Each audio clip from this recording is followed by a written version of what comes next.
आज DC office Panchkula में सर्व कर्मचारी संघ द्वारा जमकर प्रदर्शन किया गया।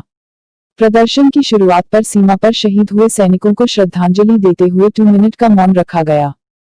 यह प्रदर्शन सर्व कर्मचारी संघ हरियाणा जिला पंचकुला के प्रधान रामपाल मलिक व सचिव विजयपाल सिंह के नेतृत्व में किया गया व तहसीलदार पंचकुला को मुख्यमंत्री के नाम ज्ञापन सौंपा गया। सर, ये जो आज धरना प्रदर्शन किया जा रहा है उसके बारे में बताएंगे? बिल्कुल ऐसा है सर, ये कोरोना की आड़ में जो कर्मचारियों की छटनी, कर्मचारियों को बाहर के रास्ते दिखाए जा रहे हैं। सरकार इनको बंद करे, कच्चे कर्मचारियों की जो पेंशन सैलरी रोकी हुई है उसको समय पे देने का व्यवस्था करे और कर्मचारियों का जो डीए बंद किया है उसको भविष्य में, अगर अब सरकार नहीं दे पा रही, भविष्य में उसको किस्तों में दे दिया जाए। ऐसी कौन सी कमी होगी है, पता नहीं लग रहा। और पुरानी पेंशन स्कीम जो कर्मचारियों की बहुत लंबे समय से डिमांड है, जबकि पॉलिटिकल लोग हैं जितने, उनके ऊपर पुरानी पेंशन स्कीम लागू है, तो कर्मचारी क्यों नहीं ले सकता उसको? कर्मचारी पर लागू किया जाए। 2014 में जो नीति बना के ने कर्मचारी पक्के किए थे, उनकी प्रमोशन पर रोक लगाई हुई है, उसको हटाया जाए। इन मुद्दों को लेकर सर्व कर्मचारी संघ हरियाणा सरकार से बार बार अपील कर रहा है और सड़कों पर उतरने की नौबत आ रही है। सर, ये जो आपने बताया अभी कि कर्मचारियों की सैलरी रुकी हुई है, वो कितने टाइम की रुकी हुई है? वो अलग अलग विभागों में अलग अलग समय की है, कहीं 2 महीने भी हो गए, कहीं 3 महीने भी हो गए। और ऐसा देखो ना, कोरोना की आड़ में जो लोग कोरोना के साथ लड़ रहे थे, स्वास्थ्य विभाग के कर्मचारी जिनको कोरोना हो गया था, उनको क्वारंटाइन कराया गया था, उस टाइम की भी इन्होंने सैलरी काट ली उन कर्मचारियों की। और उनका क्या कसूर था? भर्ती की पीटीआई हूँ। 1983 की भर्ती में हमें रखा गया था और 2006 में ये ज्ञापन निकाला गया था और उसके जरिए हमें इस भर्ती में रखा गया था। लेकिन 14 साल बाद आज हमें बाहर निकाला जा रहा है। अगर 2006 से देखा जाए तो इस समय हमें 14 साल हो गया और 14 साल बाद ये हमें कहते हैं कि हम टेस्ट दें। 14 साल बाद टेस्ट देने का, हम 10 साल से नौकरी भी कर रहे हैं। 2010 में हमने ज्वाइन किया था, तो क्या हम 10 साल से यही सोच के स्कूलों में जा रहे थे, हम अपना काम कर रहे थे या फिर अपने टेस्ट की तैयारी कर रहे थे कि हमसे 14 साल बाद टेस्ट लिया जाएगा? और दोबारा से किस विभाग में ऐसा होता है कि उससे 10-10, 14-14, 15-15 साल तक नौकरी करवाई जाती है और फिर दोबारा उनको बाहर का रास्ता दिखा दिया जाता है और फिर उनको बोला जाता है कि आप टेस्ट दो? क्या ऐसा सभी विभागों में होता है? कोई भी ऐसा कर्मचारी या ऐसा मंत्री या ऐसा एमएलए है जिसके लिए ये पॉलिसी लागू होती है? अगर होती है तो हम भी दे देंगे टेस्ट। अगर वो पास करते हैं, उस टेस्ट को क्लियर करते हैं, तो हम भी उस चीज़ के लिए राजी हैं। लेकिन हम नहीं देंगे, टेस्ट नहीं देंगे और हमारी भर्ती को अगर ये रद्द करते हैं तो हम उस चीज़ के लिए तैयार नहीं हैं। एक बार भी सरकार ने क्वारंटाइन के, ये जब हमें क्वारंटाइन करते हैं कि आप यहाँ गए थे, आपने सर्वे किया था, आप उसमें आए थे, संपर्क में आए थे, पहले कर्मचारियों को क्वारंटाइन किया जाता है, फिर उनकी सैलरी रोक दी जाती है। और हम तो ऐसे अभागे हैं जिनको बाहर ही कर दिया, डिपार्टमेंट से ही बाहर निकाल दिया। हमारे माथे पे लिख दिया गया है कि ये फर्जी है, जिसमें जिस चीज़ के लिए हमें बाहर किया जा रहा है उसमें हमारी कोई गलती नहीं है। अगर डिपार्टमेंट की गलती है, जिसने हमें भर्ती किया था, सरकार की गलती है, किसी की भी गलती है, हम उस चीज़ के लिए हम जिम्मेवार नहीं है। हमारा क्या दोष है इसमें? हमसे पेपर लिया गया था, हमने पेपर दिया था जनवरी में, 21 जनवरी को हमारा पेपर हुआ था। अगर दोबारा उसको रद्द कर देते हैं, दोबारा पेपर ले लेते हैं उसी समय। 14 साल बाद हम पेपर देने के लिए क्यों तैयार हों? उसी समय हमें नहीं रखना था। लेकिन आज हम अगर अपनी गृहस्थी में, अपने बच्चों में लोन ले लेके अपने घर चला रहे थे, स्कूलों में जा रहे थे, ड्यूटी कर रहे थे, और आज ये हमें कहते हैं कि हम टेस्ट दें। हम उस समय टेस्ट दे देते, लेकिन आज नहीं। पहले हमें रखा गया, फिर इन्होंने इंटरव्यू रखा, इंटरव्यू में कहते हैं, इंटरव्यू में भी धंधाधली की गई है। हमने तो नहीं की, हमने अपनी मर्जी से तो अपने इंटरव्यू में पैसे वो नहीं लगाए, नंबर नहीं लगाए ना। हमने अपनी मर्जी से पेपर रद्द किया। किसने किया? जिसने किया उसको पूछो ना आप। हमने तो पेपर भी दिया है, इंटरव्यू भी दिया है। आप वो लिस्ट उठाओ, उस लिस्ट में देखो किसके नंबर कितने लगे हैं, उस हिसाब से अपना निर्णय लो। ये नहीं है कि 1983 सारे के सारे गलत हैं। सारे के सारे कौन गलत होते हैं? 5 उंगलियां भी एक बराबर नहीं होते। और कर्मचारी एक ऐसा वृक्ष होता है जिसको धूप, छाया, बारिश, हर चीज का, तूफान का मुकाबला करना होता है। हमें उसमें अभी जो ये महामारी चली हुई थी, एक भी दिन हमें घर नहीं बैठने दिया। 25 तारीख से क्या हुआ था कि लागू हो गया था कि सारे का सारा संसार बंद है, सबको अंदर रहना है, सेफ रहना है, हमारी ड्यूटियां लगा दी गई। आज आपने मिड डे मील दे के आना है, आज आपने दूध बांट के आना है, अब आपने सर्वे करना है, अब आपने उसको ऑनलाइन करना है। सर्वे को जितना किया है 500 घर का सर्वे एक बंदे ने किया है, और उसके लिए भी इन्होंने हमें ज्यादा समय नहीं दिया। एक हफ्ते में फटाफट फिर वहां से फोन आ जाते हैं। क्या है, सारा काम करवा के पहले हमारी पीठ तपतपा के कि पीटीआई डीपी क्या होते हैं, स्कूल की रीढ़ की हड्डी होती है, तो स्कूल की रीढ़ की हड्डी को क्यों तोड़ा जा रहा है, कैसे खड़ा होगा वो स्कूल, कहाँ तो हमारे बिना काम नहीं चलता था। और अब सरकार क्या लिख के देती है कि वर्कलोड नहीं है। अब सारा वर्कलोड खत्म हो गया, हमारे लिए सारा कुछ खाली हो गया, खजाना खाली हो गया। सारा काम हम करते थे, ऐसा कोई भी काम है जिससे करने से किसी पीटीआई ने इनकार किया है, चाहे वो सर्वे का है, चाहे वो मिड डे मील का है, चाहे वो कोई अलग एक्स्ट्रा क्लास लेने का। हिंदी हम पढ़ाते हैं, ड्राइंग हम पढ़ाते हैं, जिस स्कूल में जो टीचर नहीं होता उस सब्जेक्ट को हम पे थोप दिया जाता है, ये कह के कि पीटीआई तो ऑलराउंडर होते हैं, पीटीडीपी को क्या घबराना।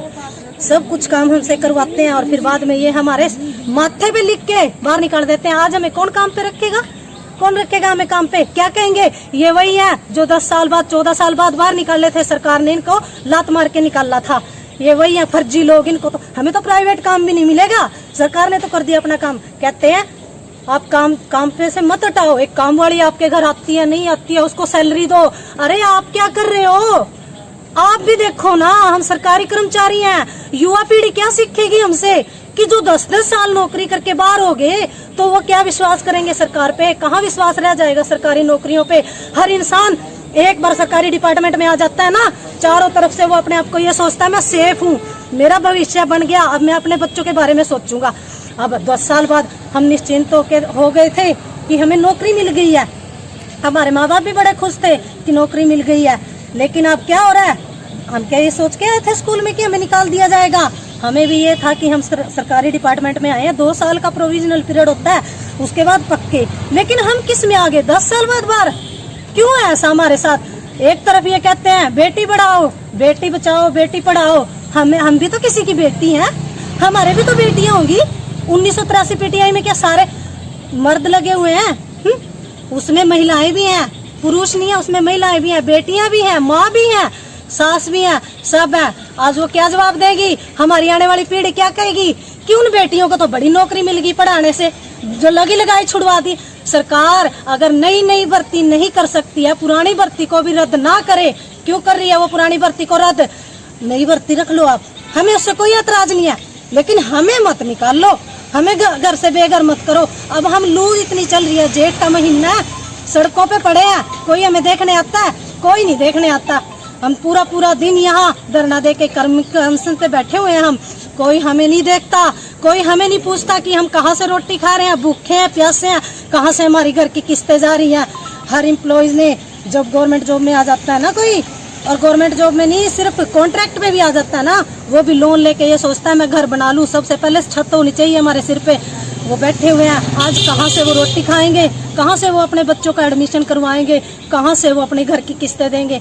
मैं बाकी इतनी सारी महिलाएं हैं जो मेरे जैसी हैं, मेरा मेरे घर के कम से कम 10 सदस्य हैं, मेरे ऊपर आस लगाए हुए हैं, किसी की गवर्नमेंट जॉब नहीं है, मेरे कंधों पे था सारा भार, और आज क्या हुआ, मैं खुद रोने पे मजबूर हूँ। क्या किया सरकार ने, आज तक मैं सबको, जिस गांव में मेरी नौकरी लगी थी ना, वहाँ लड़कियों को बना खेलने नहीं भेजते थे, मैं एक घर में जाती थी और उनको बोलती थी ऐसा है जी, मैं भी गरीब परिवार से थी, मेरे पापा भी नहीं इस चीज को अलाउ करते थे, लेकिन जब से मैं खेलने गई, बाहर गई, मुझे पता चला, मेरे पापा भी उस चीज के लिए एग्री हुए, उन्होंने फिर मुझे पढ़ने के लिए बाहर भी भेजा, फिर मेरी नौकरी भी लगी, उनका उत्साह बढ़ा। और आज अगर आप अपनी बेटी को बाहर खेलने भेजते हो, ये कल मेरे जैसी टीचर बनेगी। मैं अपना एग्जाम्पल देती थी, अब वो मुझे देख के, जो हमारे बच्चे इतनी बड़ी पोस्ट पे, कुछ पुलिस में है, कोई कुछ लग गया, कोई कुछ लग गया, वो सब कामयाब है, हमें देख के वो क्या सोचेंगे, अरे सरकारी नौकरियों से तो उठ गया हमारा मन, टूट गया दिल। ऐसे रखते हैं बेटियों को। अगर खट्टर साहब की बेटी होती, उनको पता होता बेटी का दर्द क्या होता है। मेरे पापा ने 3 महीने से आज तक एक टाइम रोटी नहीं खाते, रोज शाम को पूछते हैं क्या हुआ, रोज शाम को पूछते हैं बेटा तूने खाना खाया, हमारे माँ बाप से पूछ के देखो हम कैसे नौकरी लगे थे और कैसे हम ड्यूटी कर रहे थे। हमने अपने छोटे छोटे बच्चों को रुला के ड्यूटी दी है और लॉकडाउन के दौरान हम ड्यूटियों पे जाते थे। हमें भी डर लगता था कोरोना से, लेकिन हम नहीं डरे। हमें आज क्यों बाहर निकाल दिया? जिस टाइम हम केस आ रहे सुप्रीम कोर्ट में 8 तारीख को, 9 तारीख को हमें ड्यूटियों पे भेज दिया और जब हमें रिलीव किया उसके बाद भी हमारे पास टोकन कार्ड पड़े हुए हैं और हमें फोन करके कहते हैं मैडम टोकन कार्ड कितने दे दिया आपने, कितने डिस्ट्रीब्यूट करवाए हैं, रिसीविंग आपके पास है? आज भी मेरे पास 200 कार्ड की रिसीविंग पड़ी है, मैं दिखाऊं, लेकिन अब इस गवर्नमेंट को कौन दिखाए, कौन जाए उसके पास? पता इनको सब होता है क्योंकि ड्यूटियां तो ऊपर से लगती है, लेकिन जब ये निकालने पे आते हैं ना अच्छों को निकाल देते हैं। हमारी तो औकात ही कुछ नहीं है। पर एक शिक्षक को इन्होंने, शारीरिक शिक्षक को मानसिक और शारीरिक रूप से दुख दिया है ना, दुख तो ये भी भोगेंगे। अगर ये हमारी मांग पूरी नहीं करते हैं, हमारी 1983 की भर्ती बहाल नहीं करते हैं ना ये, तो हम भी ऐसे ही कर्मिक अनशन पे बैठे रहेंगे और मरते दम तक बैठे रहेंगे जब तक हमें हमारा हक नहीं मिल जाता, जब तक हमें दोबारा से स्कूलों में ज्वाइन नहीं करवा लिया जाता। हमारी गलती बताओ, एक एक अध्यापिका या अध्यापक के आप सारे डॉक्यूमेंट चेक करवाओ, जिसकी कोई गलती है उसको निकाल लो, लेकिन हर किसी की गलती नहीं है। आप ये नहीं कह सकते हमारे हाथ पैर काट के हमें घर में बिठा दो आप, हम नहीं बैठेंगे उस चीज के लिए, हम नहीं है तैयार। और हम मरते दम तक, मर गए हम भूखे मर रहे हैं, हमारे बच्चे भी भूखे मर रहे हैं, हमारे साथ जो और 10 लोग जुड़े हैं वो भी भूखे मर रहे हैं। अच्छा है कि उनको भूखे मरते हुए देखने से हम खुद गोली खाने को तैयार हैं और हम नहीं उठेंगे इससे, ये अनशन से हम नहीं उठेंगे जो कर्मिक अनशन हमने चलाया है। और लास्ट समय तक हम यही बोलेंगे 1983 पीटीआई जिंदाबाद जिंदाबाद, और हमारी नौकरी बहाल करो बहाल करो बहाल करो बहाल करो। हरियाणा सरकार मुर्दाबाद मुर्दाबाद। जय हिंद साथियों। जिंदाबाद, हमारी एकता जिंदाबाद जिंदाबाद जिंदाबाद, सर्व कर्मचारी संघ हरियाणा जिंदाबाद जिंदाबाद जिंदाबाद, इंकलाब जिंदाबाद जिंदाबाद जिंदाबाद, खट्टर पट्टर मुर्दाबाद मुर्दाबाद मुर्दाबाद, बीजेपी सरकार मुर्दाबाद मुर्दाबाद मुर्दाबाद। पीटीआईओ को बहाल करो बहाल करो बहाल करो, पीटीआईओ को बहाल करो बहाल करो बहाल करो, पुरानी पेंशन बहाल करो बहाल करो बहाल करो, पुरानी पेंशन बहाल करो बहाल करो बहाल करो। हरियाणा सरकार मुर्दाबाद मुर्दाबाद मुर्दाबाद, हरियाणा सरकार मुर्दाबाद मुर्दाबाद मुर्दाबाद, खट्टर सरकार मुर्दाबाद मुर्दाबाद मुर्दाबाद, हमारी एकता जिंदाबाद जिंदाबाद जिंदाबाद, हमारी एकता जिंदाबाद जिंदाबाद जिंदाबाद।